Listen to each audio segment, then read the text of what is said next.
Hello friends, welcome back to my YouTube channel. মই অনুৰাগ শৰ্মা আপোনালোক সকলোকে পুনৰবাৰ স্বাগতম জনাইছো মোৰ YouTube চেনেলটোলৈ। আজি মই আপোনালোকৰ সন্মুখত এটা নতুন ভিডিঅ' লৈ উপস্থিত হৈছো আৰু আজিৰ ভিডিঅ'টো মোক বনাবৰ কাৰণে বহুতখিনি কেণ্ডিডেটছে ৰিকুৱেষ্ট কৰিছিলে। এবাৰ যি সকলে প্ৰিলিমিনাৰী দিছিলে বা যি সকলে এবাৰ মেইনছৰ কাৰণে কোৱালিফাই হৈছিলে। সো ইয়াতে এটা পোষ্ট আছিলে এসিস্ট্যান্ট ম্যানেজাৰ অফ ইন্ডাস্ট্ৰিজ বা এসিস্ট্যান্ট ইন্ডাস্ট্ৰিজ অফিচাৰ নহয় বা সুপ্ৰিটেন্ডেন্ট অফ ইন্ডাস্ট্ৰিজ। ঠিক আছে, এই গোটেই তিনটা একটা গ্ৰেডৰ পোষ্টে হয়, একটা ডিপাৰ্টমেণ্টৰে হয়। সো আসাম ইন্ডাস্ট্ৰি সাৰ্ভিসৰ কেডাৰৰ আন্ডাৰত পৰে। সো ইয়াতে আপোনালোকে এপিএসসি এবাৰ কম্বাইন্ড কম্পিটিটিভ এক্সামিনেশ্যন 2024 এডভাৰটাইজমেণ্টত এই পোষ্টটোৰ কথা উল্লেখ কৰা দেখিব। মই এবাৰ এডভাৰটাইজমেণ্টত দেখুৱাই দিছোঁ আপোনালোকক যদিহে আপোনালোকে কেনেবাকৈ পাহৰি গৈছে। সো ইয়াতে 6 নম্বৰটো দেখিছে এসিস্ট্যান্ট ম্যানেজাৰ এসিস্ট্যান্ট ইন্ডাস্ট্ৰিজ অফিচাৰ বা সুপ্ৰিটেন্ডেন্ট অফ ইন্ডাস্ট্ৰিজ। ঠিক আছে, সো টোটেল 23টা পোষ্ট আছিলে আৰু এইটো যদি আমি পে স্কেল বা গ্ৰেড পেটো চাওঁ তেতিয়াহ'লে আমি যদি স্ক্ৰল কৰোঁ তেতিয়া দেখিব 6 নম্বৰ পইণ্টটো চাব চিৰিয়েল নম্বৰ 6ত এইটো পে স্কেল পে'মেণ্ট 4ত পৰে 30,000 to 1,10,000 গ্ৰেড পে 12,700। সো ইয়াৰ ইকুইভেলেণ্ট পোষ্টবিলাক হ'ল labour officer, district transport officer মানে DTO, block development officer, assistant registrar of cooperative societies, তাৰপিছত আসাম ফাইনেন্স ছাৰ্ভিচ। ঠিক আছে, আসাম আৰ্বান এডমিনিষ্ট্ৰেটিভ ছাৰ্ভিচ, এই গোটেইবিলাক এইটো পে স্কেল বা পে বেণ্ডত পৰে। আৰু তেনেকৈ সুপ্ৰিটেণ্ডেণ্ট অফ টেক্সেছ, সুপ্ৰিটেণ্ডেণ্ট অফ এক্সাইজ, সেই তেনেকুৱা পোষ্টবিলাকো এইটোৰ একেই মানে একেটা পে স্কেলত একেটা পে বেণ্ডতে পৰে। চ' গোটেইকেইটা ইকুইভেলেণ্ট পোষ্টে হয়, খালি ডিপাৰ্টমেণ্ট ৱাইজ পাৱাৰৰ ইফাল সিফাল আছে, পাৱাৰ আৰু ৰেছপনচিবিলিটিছবিলাকৰ। চ' এই পোষ্টটোৰ কাৰণে আগতে কেতিয়াও মই ভিডিঅ' বনোৱা নাছিলোঁ আৰু হয়তো আপোনালোকে ইউটিউবতো এই পোষ্টটোৰ এগেইনষ্টে কোনো তেনেকুৱা ভিডিঅ' নাপাব। চ' আজিৰ ভিডিঅ'টোত আসাম ইন্ডাস্ট্ৰিজ সাৰ্ভিসৰ যোনটো পোষ্ট আছে এসিস্ট্যান্ট ম্যানেজাৰ অফ ইন্ডাস্ট্ৰিজ বা এসিস্ট্যান্ট ইন্ডাস্ট্ৰিজ অফিচাৰ, সুপ্ৰিটেন্ডেন্ট অফ ইন্ডাস্ট্ৰিজ, এই পোষ্টটোৰ বিষয়ে আমি আলোচনা কৰিম। ইয়াৰে চেলাৰী কেলকুলেশ্যনৰ বিষয়ে জানিম, তাৰপিছত ৱৰ্ক প্ৰফাইল আৰু কেৰিয়াৰ প্ৰগ্ৰেশ্যন। কেৰিয়াৰ প্ৰগ্ৰেশ্যন মানে আপোনালোকে প্ৰমোশ্যন পাই পেলাই কিমানটো ৰেংকলৈকে যাব পাৰিব। ঠিক আছে, চ' এই আসাম ইন্ডাস্ট্ৰিজ সাৰ্ভিসৰ কেডাৰ যোনকেইটা পোষ্টৰ কথা ক'লোঁ মই AMI, ঠিক আছে, AIO আৰু সুপ্ৰিটেন্ডেন্ট অফ ইন্ডাস্ট্ৰিজ, এই গোটেইকেইটা আসাম ইন্ডাস্ট্ৰিজ ছাৰ্ভিচ কেডাৰৰ হয় আৰু ইয়াৰ ভিতৰত আপোনালোকে যিকোনো এটা পজিশ্যন পাব পাৰে কম্বাইণ্ড কম্পিটিটিভ এক্সামিনেশ্যন ক্লিয়াৰ কৰাৰ পাছত যদি আপোনালোকৰ ছাৰ্ভিচ প্ৰিফাৰেঞ্চত এইটো উল্লেখ আছে। ঠিক আছে, ইয়াতে চেলাৰী কেলকুলেশ্যনত যদি প্ৰথমতে চাওঁ পে স্কেলটো 30,000 to 1,10,000, পে'মেণ্ট 4, গ্ৰেড পে 12,700। আৰু এতিয়া আমি বেছিক পে কেলকুলেশ্যন কৰোঁতে আমি ন্যূনতম 30,000টো ল'ম মিনিমাম, তাৰপিছত গ্ৰেড পে ল'ম 12,700 হ'ব, বেছিক পে হ'ব 42,700। আৰু ডিয়াৰনেছ এলাৱেঞ্চটো আপোনালোকে উইথ ইফেক্ট ফ্ৰম চেণ্ট্ৰেল গভৰ্ণমেণ্টে এই আগষ্ট মাহত ডিক্লেয়াৰ কৰিব আৰু ষ্টেট গভৰ্ণমেণ্টে হয়তো ছেপ্টেম্বৰ মাহত ডিক্লেয়াৰ কৰিব with effect from 1 July 2025। July 1 তাৰিখৰ পৰা ডিয়াৰনেছ এলাৱেঞ্চটো DA টো 58% বেছিক পে কৰি দিলে। চ' এতিয়া যদি বেছিক পে 58% ধৰোঁ, 58% অফ 42,700 24,766 ৰুপিজ। ঠিক আছে, চ' দেৰিকৈ পালেও আপোনালোকে সেইটো আপোনালোকে জইন কৰাৰ পাছত পালেও আপোনালোকে জুলাই 1 তাৰিখৰ পৰা গোটেইখিনি এৰিয়াৰ হিচাপে পাই যাব। হাউচ ৰেণ্ট এলাৱেঞ্চ যদি চাওঁ তেতিয়াহ'লে 10%, 8% আৰু 7% অফ বেছিক পে হয়। 10% আপোনালোকৰ যেতিয়া গুৱাহাটীৰ নিচিনা মেট্ৰপলিছ চহৰত বা তেনেকুৱা চহৰত ডাঙৰ চহৰত পষ্টিং হ'ব, টায়াৰ 1 চহৰত, তেতিয়া আপোনালোকে 10% পাব হাউচ ৰেণ্ট এলাৱেঞ্চ। তাৰপাছত বাকী যোনবিলাক টায়াৰ 2 চহৰ লাইক ডিব্ৰুগড়, যোৰহাট, তেজপুৰ তেনেকুৱা ধৰণৰ চহৰত যদি পষ্টিং পায় তেনেহ'লে 8%, আৰু লগতে চাব ডিভিজনবিলাকত যদি পষ্টিং পায় বা কো ডিষ্ট্ৰিক্টবিলাকত যদি পষ্টিং পায় তেতিয়াহ'লে 7% হ'ব। ঠিক আছে, কো ডিষ্ট্ৰিক্ট বা ৰুৰেল এৰিয়াবিলাকত, ঠিক আছে, বা ছেমি আৰ্বান এৰিয়াবিলাকত 7%। চ' ইয়াতে আমি হাউচ ৰেণ্ট এলাৱেঞ্চ কেলকুলেট কৰোঁতে 10% অফ বেছি পে ল'ম, মানে গুৱাহাটীত যদি পষ্টিং পাই কোনটো হাউচ ৰেণ্ট এলাৱেঞ্চ পাব সেইটো ল'ম। 10% অফ বেছিক পে বা 10% অফ 42,700 4,270 ৰুপিজ। আৰু ইয়াতে এটা কথা কৈ দিছোঁ, আপোনালোকে যেতিয়া গভৰ্ণমেণ্ট কোৱাৰ্টাৰ পাব তেতিয়া এই হাউচ ৰেণ্ট এলাৱেঞ্চটো আপোনালোকৰ এড নহয়। ঠিক আছে, ইয়াতে কিন্তু এই যোনটো ছাৰ্ভিচ কেডাৰ আছে ইয়াতে কোনো গভৰ্ণমেণ্ট কোৱাৰ্টাৰ মই যিমানখিনি জানো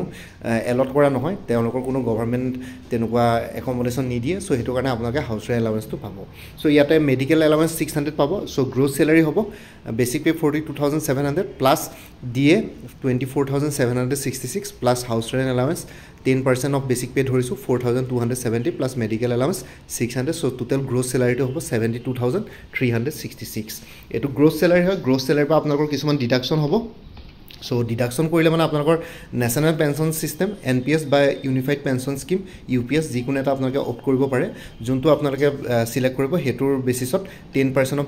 বেছিক পে প্লাছ DA আপোনালোকৰ কটা হ'ব। চ' বেছিক পে প্লাছ DA যদি এড কৰোঁ তেতিয়াহ'লে 10% অফ 67,466 হ'ব। চ' 6,747 ৰুপিজ প্ৰত্যেক মাহে আপোনালোকৰ ডিডাক্ট কৰিব। তাৰপিছত গ্ৰুপ ইঞ্চুৰেঞ্চ স্কিমৰ পৰা 300 ৰুপিজ ডিডাক্ট কৰিব আৰু মুখ্যমন্ত্ৰী লোক সেৱক আৰোগ্য যোজনা বা 600 rupees ইয়াতে দিদা কৰিব ঠিক আছে মুখ্যমন্ত্ৰী লোক সেৱা আৰোগ্য যোজনা ক্লাছ 1 ৰ কাৰণে 600 তাকো ক্লাছ 2 ৰ কাৰণে তেনেকে কমি আহি দিব 425 নে 450 rupees হে তেনেকে কমি আহে সাৰ্ভিস গ্ৰেড টু লৈ পেলাই ইয়াতে যেটো এটো ক্লাছ 1 গেজেটেড অফিচাৰ পোষ্ট হয় এটো মই আগতে আপোনালোকক লিখি দিছিল ওপৰতে এটো এটা ক্লাছ 1 গেজেটেড অফিচাৰ পোষ্ট ঠিক আছে সো এটো class 1 gazetted officer post so ইয়াতে 600 rupees দিদা হ'ব মুখ্যমন্ত্ৰী লোক সেৱা আৰোগ্য যোজনা তাৰ পিছত professional tax 200 so total deduction হৈ যাব আপোনালোকৰ এনপিএছ বা ইউপিএছত দিদা হ'ব 6747 plus 300 group insurance scheme plus মুখ্যমন্ত্ৰী লোক সেৱক আৰোগ্য যোজনা 500 rupees এটো 500 নহয় এটো 600 হ'ব লাগিছিল সো ইয়াতে অকমান ভুল হ'ল এটো 600 হ'ব লাগিছিল ৰে ইয়াতে কাৰেকচন এটা আছে আৰু rupees 208 সো ইয়াতে যদি দিদা কৰো 7755 নহয় 7655 rupees ইয়াতে দিদা হ'ব ঠিক আছে সো ইয়াতে যেহেতু 500 ধৰিলো 600 ধৰিলে মানে আৰু 100 টকা এটা বেছিকে দিদা হ'ব সো 7855 rupees এটা দিদা হ'ব সো তেতিয়া নেট ইনহেন স্যালাৰি হ'ব 72366 পাইছো গ্ৰোস স্যালাৰি তাৰ পৰা 7855 দিদা কৰিলে মানে 64511 rupees হ'ব লগতে ট্ৰেভেলিং এলাউন্স আৰু স্পেশাল এলাউন্স হেগিটা মই ইয়াতে আপোনাক দেখুৱা নাই কাৰণ ট্ৰেভেলিং এলাউন্স প্ৰত্যেকটো ডিপাৰ্টমেন্টতে বেলেগ থাকে কেতিয়াবা কিছুমান ডিপাৰ্টমেন্টত ট্ৰেভেল কৰিব লাগে বেছিকে ট্ৰেভেল কৰিব লগা হয় কিছুমান ডিপাৰ্টমেন্টত গভৰ্ণমেন্ট ভেহিকল পায় যেনেকে এসিএস এপিএস কিছুমান ডিপাৰ্টমেন্টত আকৌ তেলখিনি পায় ঠিক আছে পেট্ৰল এলাউন্স পায় সো তেনেকুৱা ধৰণৰ ট্ৰেভেলিং এলাউন্স বিলাক সবতে বেলেগ সো হেতু কাৰণে ইয়াতে এড কৰা নাই প্লাস স্পেশাল এলাউন্স সো তেনেকে যদি চাও আমি আপোনালোকৰ স্যালাৰিটো এৰাউন্ড 68000 মান ইয়াতে হ'ব লাগে নেট ইনহেন স্যালাৰি ঠিক আছে এটো স্টাৰ্টিং স্যালাৰি হয় বাকি বাহি গৈ থাকিব আৰু ডিএসিএ বিলাকটো ইনক্ৰিজ হৈ গৈ থাকে আৰু লগতে পেমেন্টটো যেতিয়া চেঞ্জ হৈ গৈ থাকিব প্ৰমোশন পাব তেতিয়া স্যালাৰি বাহি গৈ থাকিব এটো স্টাৰ্টিং ইনহেন স্যালাৰি আপোনালোকে এৰাউন্ড 68000 মান পাব বুলি ধৰি লওক স্পেশাল এলাউন্স মানে কেতিয়াবা যদি কিবা স্পেশাল ডিউটি থাকে তেতিয়া স্পেশাল এলাউন্স ইয়াতে পায় তো এৰাউন্ড 68000 আপোনালোকে ইনহেন স্যালাৰি এটো চাকৰিত আপোনালোকে পাব ঠিক আছে ওয়ার্ক বা জব প্রোফাইলটো হল an assistant industries officer or superintendent of industries or assistant manager of industries in Assam is a কি officer in the commissionerate of industries and commerce playing a role in the district level administration of industrial development ঠিক আছে so এই যোগিতা post আছে হেগিটা assistant industries officer বা superintendent of industries বা assistant manager of industries হেতু এই অসমৰ এই কিটা পোস্টে এটা কি অফিসাৰ হয় কমিশনাৰেট অফ ইন্ডাস্ট্ৰিজ এন্ড কমাৰ্সত so commissionerate of industries and কমাৰ্সত পৰে আৰু ইয়াতে এটা ভালকে ক্ৰুচিয়েল ৰোল প্লে কৰে ডিস্ট্ৰিক্ট লেভেল এডমিনিষ্ট্ৰেশ্যন ইন্ডাস্ট্ৰিয়েল ডেভেলপমেন্টৰ ডিস্ট্ৰিক্ট লেভেল এডমিনিষ্ট্ৰেশ্যনৰ ক্ষেত্ৰত যেতিয়া তেওঁলোকে ডিস্ট্ৰিক্ট লেভেল এডমিনিষ্ট্ৰেশ্যন চলাবলগীয়া হয় ইন্ডাস্ট্ৰিয়েল ডেভেলপমেন্টৰ ইন্ডাস্ট্ৰিয়েল এডমিনিষ্ট্ৰেশ্যনৰ ক্ষেত্ৰত ইয়াতে কি ৰোল এটা প্লে কৰে ঠিক আছে আৰু their responsibilities include overseeing various aspects of industrial promotion development and management within their designated area often within a district industries and commerce centre ঠিক আছে ডিআইচিচি ঠিক আছে ডিআইচিচিৰ আণ্ডাৰত তেওঁলোকৰ ৰেসপন্সিবিলিটিজ বিলাক ইয়াত বহুত বিলাক থাকে যেনেকে ইন্ডাস্ট্ৰিয়েল প্ৰমোশনৰ এসপেক্ট বিলাক চাই লগতে ডেভেলপমেন্ট চাই মেনেজমেন্ট চাই আৰু তেওঁলোকৰ যোনটো ডেজিগনেটেড এৰিয়া আৰু সেই ডেজিগনেটেড এৰিয়াটো often within a district industries and commerce চেণ্টাৰত পৰে ডিআইচিচিত পৰে they work under the guidance of the general manager of DICC and may also' supervise other staff members ঠিক আছে চ' তেওঁলোকে জেনেৰেল মেনেজাৰৰ গাইডেন্সত তেওঁলোকে কৰে আৰু লগতে কিছুমান অন্য staff members ho তেওঁলোকে সুপাৰভাইজ কৰিবলগীয়া হয় ঠিক আছে আৰু লগতে হিয়াৰছ আ মোৰ ডিটেইল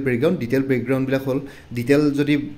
ব্ৰেকডাউন কৰো ৰুলস বিলাক তেতিয়ালে কি ৰেসপন্সিবিলিটিজ বিলাক হল ইন্ডাস্ট্ৰিয়েল প্ৰমোশন এণ্ড ডেভেলপমেন্ট সুপাৰিনটেন্ডেন্স বা যোনকিটা পোষ্ট ইয়াতে উল্লেখ কৰা আছে ইয়াৰ ভিতৰত যিকোনো এটা পোষ্ট পাব ঠিক আছে সো ইয়াতে মই এটা জাস্ট সুপাৰিনটেন্ডেন্ট লিখি দিছো superintendents are involve in identifying potential industries providing support to entrepreneurs and facilitating the establishment of new businesses ঠিক আছে সো ইয়াতে পটেনশিয়াল বিজনেছ বিলাক আইডেন্টিফাই কৰাত তেওঁলোকে সহায় কৰে আৰু লগতে এন্টাৰপ্ৰেনাৰ্ছ বিলাকক সাপোৰ্ট প্ৰভাইড কৰে আৰু লগতে নিউ বিজনেছ এষ্টাব্লিশমেন্ট কৰাটো তেওঁলোকে ফেচিলিটেট কৰে ঠিক আছে management of DICC so day to day operations বিলাক district industries and commerce centre day to day operations বিলাক তেওঁলোকে মেনেজ কৰে লগতে ষ্টাফ সুপাৰভিজন কৰে ৰেকৰ্ড মেইনটেইন কৰে আৰু লগতে স্মুথ ফাংচনিং যাতে হৈ থাকে গোটেই ডিপাৰ্টমেন্ট বিলাকৰ মানে district industries and commerce centre বিলাকৰ so day to day smooth functioning যাতে হৈ থাকে তেওঁলোকে হেতু বস্তু এনচিওৰ কৰে ঠিক আছে ইমপ্লিমেন্টেশন অফ গভৰ্নমেন্ট স্কিমছ ঠিক আছে they play a role in implementing various industrial development schemes and policies of the state government ensuring their reach the intended beneficiaries তেওঁলোকে গভৰ্নমেন্ট স্কিমছ বিলাক তেওঁলোকে ইমপ্লিমেন্ট কৰে আৰু লগতে গভৰ্নমেন্ট স্কিমছৰ পলিচিজ বিলাক ইমপ্লিমেন্ট কৰে ষ্টেট গভৰ্নমেন্টৰ আৰু লগতে ইণ্টেণ্ডেড বেনিফিচিয়াৰিজ বিলাকত যাতে সেই স্কিমখিনি এপ্লাই হয় তেওঁলোকে ৰিচ হয় পাইগে যাতে বেনিফিচিয়াৰিজ বিলাকে যাতে সেইখিনি স্কিমৰ যাতে সুবিধাখিনি লাভ কৰিব পাৰে সেইখিনি বস্তু তেওঁলোকে ইয়াতে চোৱাচিতা কৰে যেনেকৈ আপোনালোকৰ কিছুমান বহুতবিলাক এতিয়া এণ্টাৰপ্ৰিনাৰ স্কিমছ অসমতো বহুত আছে মুখ্যমন্ত্ৰীৰ বহুতখিনি স্কিমছ তেওঁলোকে আছে মহিলাৰ ওপৰতো স্কিমছ আছে ইউথবিলাকৰ ওপৰত স্কিমছ আছে স্কিল ডেভেলপমেণ্টৰ স্কিমছ আছে চ' সেইখিনি তেওঁলোকে চোৱা চিতা কৰে তাৰপিছত আছে কোঅৰ্ডিনেশ্যন এণ্ড লাইচন ঠিক আছে দে lies with other government departments, financial institutions and stakeholders to foster collaboration and support for industrial growth. তেওঁলোকে collaborate কৰে অন্য government departments বিলাক financial institutions আৰু stakeholders বিলাকৰ so that তেওঁলোকে industrial growthত তেওঁলোকৰ অন্য ডিপাৰ্টমেণ্টৰ লগতো collaborate বা coordinate কৰি পেলাই support পাব পাৰে ঠিক আছে so next to হৈ গ'ল monitoring and reporting they monitor the progress of industrial units collect data and prepare reports for higher authorities on the status of industries within their jurisdiction ঠিক আছে so তেওঁলোকে monitor কৰে industrial units বিলাকৰ progress বিলাক data collect কৰে আৰু লগতে report prepare কৰে আৰু লগতে higher authorities বিলাকৰ submit কৰে report বিলাক আৰু industries তেওঁলোকৰ jurisdictionত যোনবিলাক industries আছে সেইবিলাকৰ status বিলাক তেওঁলোকে মাজে মাজে চেক কৰি থাকে সেইখিনি বস্তু ইনস্পেক্ট কৰে specific tasks বিলাক হৈ গ'ল depending on the specific DICC and the needs of the area tasks may include assisting with the registration of new industrial units তেওঁলোকে new industrial units বিলাক registration কৰা তেওঁলোকে assist কৰে facilitating access to loans and subsidies for entrepreneurs so entrepreneurs বিলাকৰ loans আৰু subsidies বিলাক facilitate কৰাৰ ক্ষেত্ৰত access দিয়াৰ ক্ষেত্ৰত facilitate কৰে সেইখিনি বস্তু সুবিধা কৰি দিয়ে আৰু providing technical guidance and support to industries so industries বিলাকক যোনখিনি technical guidance আৰু support লাগে সেইখিনি তেওঁলোকে provide কৰে আৰু লগতে organizing workshops and training programs for entrepreneurs so entrepreneurs সকলৰ কাৰণে workshops আৰু training programs বিলাক তেওঁলোকে organize কৰে ঠিক আছে আৰু conducting inspections of industrial units to ensure compliance with regulations so government rules and regulations bilak industrial units bilake bhalke follow korise nai hekini karone temloke inspections bilak conduct kore industrial compliance industrial units bilakot temloke visit koribo logia hoy so hekini temlokor duty thake reporting structure to hoy gol superintendents bilake typically report kore general manager of the district industries and commerce center DICC report kore ete superintendents boli likhisu kintu superintendents noy gutei gita poste ase jumbilak moi jungita disu assistant industries officer superintendent of industries আৰু assistant manager of industries এই গুটেই গিটা একে টাইপৰে post হয় যিকোনো এটা আপোনালোকে designation ইয়াতে পাব ঠিক আছে সো ইয়াতে হেখিনি কৰে আৰু general manager in turn reports to the higher authorities within the commissionerate of industries and commerce আৰু প্ৰথমতে তেওঁলোকে জেনাৰেল ম্যানেজাৰক ৰিপোৰ্ট কৰি DICC আৰু জেনাৰেল ম্যানেজাৰে সেই ৰিপোৰ্টটো আকৌ হায়াৰ অথৰিটিজক শো কৰে বা সাবমিট কৰে কমিশনাৰেট অফ ইণ্ডাষ্ট্ৰিজ এণ্ড কমাৰ্চৰ আৰু ওভাৰঅল যদি আমি চাওঁ যে assistant industries officer or superintendent of industries or assistant manager of industries is a crucial link in the chain of industrial development in Assam working at the grassroots level to facilitate growth support entrepreneurs and implement government policies their role is essential for creating a conducive environment for businesses to thrive and contribute to the state's economy ঠিক আছে so a assistant industries officer superintendent of industries আৰু assistant manager of industries বিলাকে বহুত crucial roll এটা play কৰে তেওঁলোকে এটা government আৰু ইণ্ডাষ্ট্ৰিজ বিলাকৰ মাজত এটা ক্ৰুচিয়েল লিংক হিচাপে কাম কৰে আৰু লগতে ইণ্ডাষ্ট্ৰিজ ডেভেলপমেন্ট বিলাকৰ ক্ষেত্ৰত তেওঁলোকে অসমত ইণ্ডাষ্ট্ৰিয়েল ডেভেলপমেন্ট বিলাকৰ ক্ষেত্ৰত তেওঁলোকে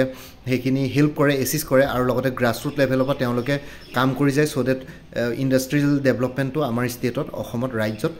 গ্ৰোথ ফেচিলিটেট কৰিব পাৰে এন্টাৰপ্ৰেনাৰ্ছ বিলাকক সাপোৰ্ট দিয়ে আৰু লগতে গভৰ্ণমেন্ট পলিচিজ বিলাক ইমপ্লিমেন্ট কৰে আৰু লগতে এটা কণ্ডাক্টিভ এনভায়ৰনমেন্ট বিজনেছৰ কাৰণে এটা কণ্ডাক্টিভ এনভায়ৰনমেন্ট ক্ৰিয়েট কৰাৰ ক্ষেত্ৰত তেওঁলোকে এটা এসেনশিয়েল ৰোল প্লে কৰে আৰু লগতে ষ্টেটছ ইকনমিৰ ক্ষেত্ৰত তেওঁলোকে বহুতখিনি কন্ট্ৰিবিউট কৰে খালি তেওঁলোকে গভৰ্ণমেন্ট এজেন্ট হিচাপে কাম কৰে গভৰ্ণমেন্টৰ থ্ৰুৱে দিয়ে কাম কৰে গভৰ্ণমেন্টৰ অৰ্ডাৰতে কাম কৰে আৰু গভৰ্ণমেন্টৰ হৈ পেলাই গুটিখিনি বস্তু কন্ট্ৰিবিউট কৰে ষ্টেট ইকনমিখন ৰান কৰাৰ ক্ষেত্ৰত মানে ষ্টেট ইণ্ডাষ্ট্ৰিয়েল ইকনমিখন ৰান কৰাৰ ক্ষেত্ৰত ঠিক আছে সো এতিয়া যদি আমি কেৰিয়াৰ প্ৰগ্ৰেছনৰ কথা চাওঁ কেৰিয়াৰ প্ৰগ্ৰেছনটো যদি চাওঁ এই পোষ্টটোৰ আপোনালোকে প্ৰথম বস্তু হৈ গ'ল assistant industries officer superintendent of industries বা এছিষ্টেণ্ট মেনেজাৰ অফ ইণ্ডাষ্ট্ৰিজ ইয়াৰ ভিতৰত যিকোনো এটা পোষ্ট পাব তাৰপিছত এটা প্ৰমোশ্যন পালে assistant director of cottage industries পাব তাৰ ওপৰৰ আৰু এটা প্ৰমোশ্যন পালে ডেপুটি ডাইৰেক্টৰ নহয়বা ফাংচনেল মেনেজাৰ নহয়বা প্ৰজেক্ট মেনেজাৰ অফ ইণ্ডাষ্ট্ৰিজ পাব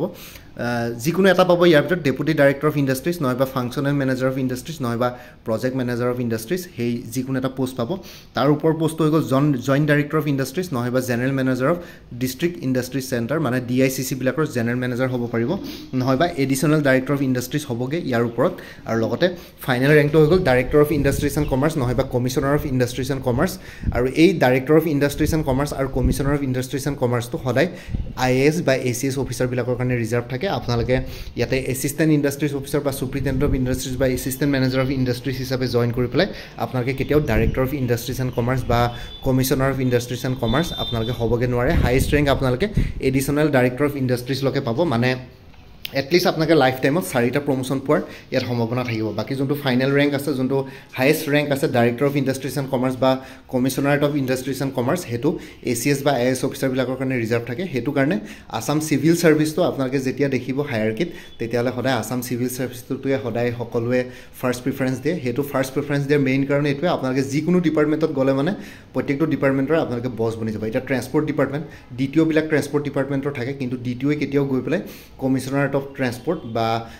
মেনেজিং ডাইৰেক্টৰ অফ ট্ৰেন্সপৰ্ট হ'ব নোৱাৰে ঠিক আছে মেনেজিং ডাইৰেক্টৰ অফ ASTC বা কমিশ্যনাৰ অফ ট্ৰেন্সপৰ্ট হ'বগৈ নোৱাৰে সদায় তাতে IAS বা ACS অফিচাৰে আপোনালোকে দেখিব ঠিক আছে চ' আৰু লগতে সেই চিভিল ছাৰ্ভেণ্টবিলাককে দেখিব যোনখিনি ডাইৰেক্ট গভৰ্ণমেণ্ট এডমিনিষ্ট্ৰেশ্যনৰ লগত চিভিল এডমিনিষ্ট্ৰেশ্যনৰ লগত জড়িত হৈ থাকে তেওঁলোককে হাইয়েষ্ট পজিশ্যনবিলাক দিয়া হয় ঠিক তেনেদৰে অন্য ছেক্ৰেটেৰিয়েটতো আপোনালোকে ডিপাৰ্টমেণ্টবিলাকৰ এতিয়া হেল্থ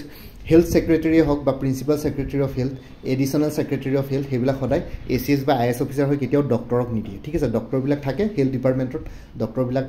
হেল্থ ডিপাৰ্টমেণ্টৰ হায়াৰকিত থাকে কিন্তু হ'লেও হায়েষ্ট ৰেংকবিলাক ছেক্ৰেটেৰী ৰেংকবিলাক সদায় ACS বা IAS অফিচাৰক দিয়ে সেইকাৰণেতো ACS বা IAS অফিচাৰবিলাকক আপোনালোকৰ ইয়াতে সমাজত মানে আমাৰ ছ'চাইটিত এটা সন্মান আছে কাৰণ সেইটো ৰেংক পালে মানে আপোনালোকে যিকোনো ডিপাৰ্টমেণ্টৰ সদায় বছ হ'বগৈ পাৰে বা সম্ভাৱনা থাকে ঠিক আছে চ' সেইটোৱে হৈ গ'ল চ' ইয়াতে কথাটো হ'ল যে আপোনালোকে প্ৰমোশ্যনবিলাক কিমান বছৰৰ আপোনালোকে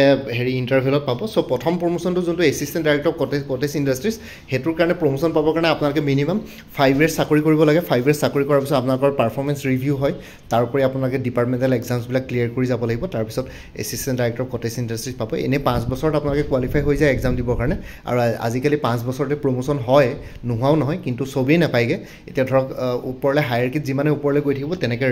পোষ্ট কমি গৈ থাকিব এতিয়া এডিশ্যনেল ডাইৰেক্টৰ অফ ইণ্ডাষ্ট্ৰিজ হয়তো গোটেই অসমত হয়তো খুব বেছি 5টা বা 7টা পোষ্ট আছে চ' সেইকাৰণে গোটেইবিলাকে হোৱাটো পচিবল নহয় চ' সেইটো কাৰণে গোটেইবিলাক সকলোৱে প্ৰমোশ্যন নাপাবগৈ পাৰে কেতিয়াবা আগপিছ হৈ পেলাই বয়সৰ ইফাল সিফাল হৈ পেলাই কেতিয়াবা আপোনালোকে ছাৰ্ভ কৰিবলৈ পাবগৈ পাৰে ঠিক আছে এনেই মিনিমাম 5 yearsতে পায় কিছুমানে 5 yearsত পায় কিছুমানে হয়তো 7-8 years বা 10 yearsও লাগি যায় ঠিক তেনেদৰে আকৌ ডেপুটি ডাইৰেক্টৰ ফাংচনেল মেনেজাৰৰ পৰা প্ৰজেক্ট মেনেজাৰ অফ ইণ্ডাষ্ট্ৰিজ পাবৰ কাৰণে আকৌ এছিষ্টেণ্ট ডাইৰেক্টৰৰ পিছত আকৌ 5 to 7 years আপোনালোকে চাকৰি কৰিব লাগিব তেতিয়াহে পাব তাৰপিছত জইণ্ট ডাইৰেক্টৰ অফ ইণ্ডাষ্ট্ৰিজ বা general manager of district industry centre so' সেইখিনি পাবৰ কাৰণে আকৌ আনাডাৰ 5 years 6 years চাকৰি কৰিব লাগিব তেনেকৈ কোৱালিফাই হ'ব ডিপাৰ্টমেণ্টেল এক্সামছবিলাক ক্লিয়াৰ কৰিব লাগিব লগতে পাৰফৰ্মেঞ্চ ৰিভিউ হ'ব আপোনালোকে গোটেইখিনি বস্তু চোৱাৰ পিছতে আপোনালোকে প্ৰমোশ্যন পাব চ' জেনেৰেলি এনেই যদি আমি অফিচিয়েল ৰুলছবিলাক চাওঁ ছাৰ্ভিচ ৰুল চাওঁ তেতিয়াহ'লে আপোনালোকে জইণ্ট ডাইৰেক্টৰ অফ ইণ্ডাষ্ট্ৰিজ বা general manager GM of district industry centre DICCৰ জেনেৰেল মেনেজাৰ হ'বৰ কাৰণে বা জইণ্ট ডাইৰেক্টৰ অফ ইণ্ডাষ্ট্ৰিজ হ'বৰ কাৰণে এৰাউণ্ড 20 years মান লাগে কিন্তু আজিকালি সেই 20 yearsটো গৈ পেলাই 26-27 years হৈ গৈছেগৈ ঠিক আছে তাৰপিছত এডিশ্যনেল ডাইৰেক্টৰ অফ ইণ্ডাষ্ট্ৰিজ হিচাপে আপোনালোকে হয়তো লাষ্ট ৰিটায়াৰমেণ্টৰ 2 বছৰ বা কেতিয়াবা কিছুমানে হয়তো বয়স বেছি হ'লে মানে 4 মাহ 5 মাহ 6 মাহ তেনেকৈহে আপোনালোকে পাবগৈ সেই ৰেংকটো পায়গৈ আৰু যেনে তেনে ঠিক আছে কেতিয়াবা এডিশ্যনেল ডাইৰেক্টৰ অফ ইণ্ডাষ্ট্ৰিজ বহুতে নাপায়গৈ জইণ্ট ডাইৰেক্টৰ অফ ইণ্ডাষ্ট্ৰিজ বা জেনেৰেল GM অফ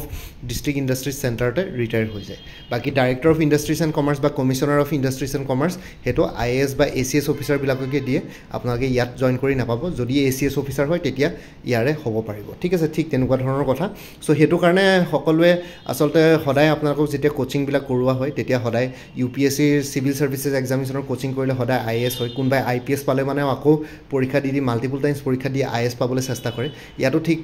তেনেকুৱা ধৰণৰ কথা APSCৰ কম্বাইণ্ড কম্পিটিভ এক্সামিনেশ্যনত কোনোবাই যদি তলৰ অন্য